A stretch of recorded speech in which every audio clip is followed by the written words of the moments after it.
Inaaresto ng mga operatiba ng Taal Municipal Police Station ang isang district engineer matapos umano'y mag-alok ng suhol na nagkakahalaga ng 3,126,900 pesos kay Batangas 1st District Representative Leandro Ligarda Libiste upang pigilan ang pagsasagawa ng investigasyon sa umano'y anomalya sa mga proyekto ng DPWH sa nasabing distrito nito lamang ika-22 ng Agosto taong kasalukuyan sa Poblasyon Zone 12 Taal, Batangas. Kinilala ang suspect na si alias Abe, 51 taong gulang, district engineer sa naturang bayan at residente ng San Pablo City, Laguna. Ayon kay Police Colonel Giovanni Emerick A. Cibalo, Provincial Director ng Batangas Police Provincial Office.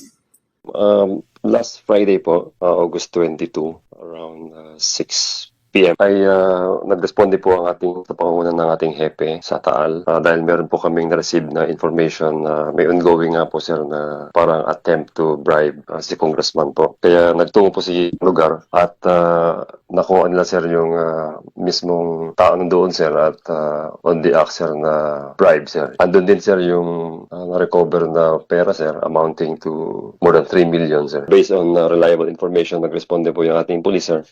At yun po yung naabutan nila sa isang area sir. We gave him also his rights sir to due process. Kasalukuyang nasa kustodiya ng Taal Municipal Police Station habang inihahanda ang kasong paglabag sa Republic Act 3019 o Anti-Graft and Corrupt Practice Act na isasampa laban sa kanya.